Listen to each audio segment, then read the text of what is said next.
What is credit risk? Have you ever wondered how banks decide whether to give you a loan?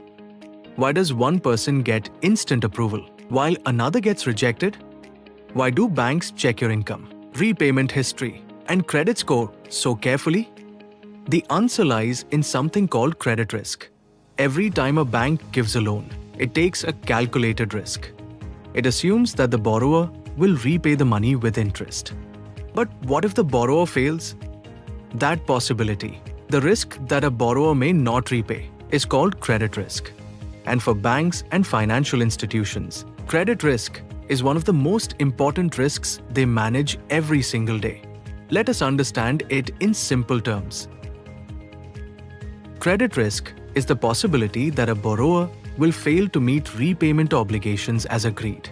It applies not only to individuals, but also to businesses, governments, and even financial institutions. Whenever money is lent, credit risk exists. If repayments stop, the lender suffers loss. That loss could be partial or total, depending on recovery mechanisms. Banks cannot eliminate credit risk entirely. Lending itself involves risk, but they can assess, measure, and manage it. This is why banks conduct detailed credit appraisal before approving loans. They evaluate repayment capacity, financial stability, past behavior, and collateral strength. Credit risk management ensures that lending decisions are based on analysis, not assumptions.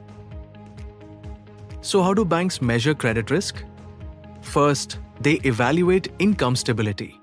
A stable income reduces default probability. Second, they check credit history.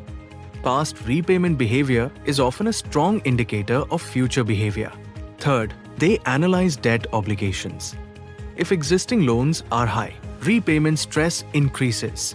Fourth, they assess collateral. Secured loans reduce potential loss if default occurs. In corporate lending, analysis becomes even more detailed. Banks study financial statements, cash flow projections, industry conditions, and management capability. They assign internal risk ratings. Higher risk borrowers may face higher interest rates or stricter terms. This entire evaluation process exists to control credit risk exposure. Let us take a practical example. Suppose a small manufacturing business takes a loan to expand production. Initially, sales are strong, but due to economic slowdown, demand declines, cash flow weakens, installments are delayed. If the situation continues, the loan may become non-performing. For the bank, this means potential loss. Now imagine this happening across hundreds of borrowers. The impact multiplies. This is why banks monitor loans even after approval. Credit risk management does not stop at sanction stage. It includes ongoing monitoring, early warning signals, and recovery mechanisms. Without strong credit discipline, lending institutions can accumulate significant losses. Credit risk directly affects financial stability. When defaults increase, banks must set aside provisions. This reduces profits. If losses are large, capital buffers weaken.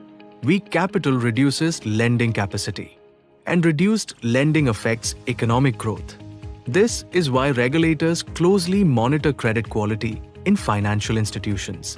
Prudent credit risk management protects depositors, investors, and the broader economy. It ensures that lending growth is sustainable. Without strong credit risk controls, financial systems become fragile. History has shown that credit bubbles, where lending expands without proper risk assessment, often lead to crisis. Therefore, credit risk management is not just a banking function. It is a systemic safeguard. Here is the key takeaway. Credit risk is unavoidable in lending. If banks avoid all risk, they cannot lend. If they take excessive risk, they endanger stability. The objective is balance. Strong credit risk management combines careful analysis, disciplined monitoring, and structured recovery processes. It ensures that lending decisions are informed, not impulsive.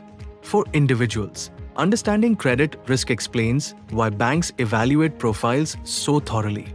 For businesses, it highlights the importance of financial discipline. And for the economy, it ensures stability. Ultimately, credit risk management transforms lending from speculation into structured decision-making. And in finance, structure is what protects sustainability.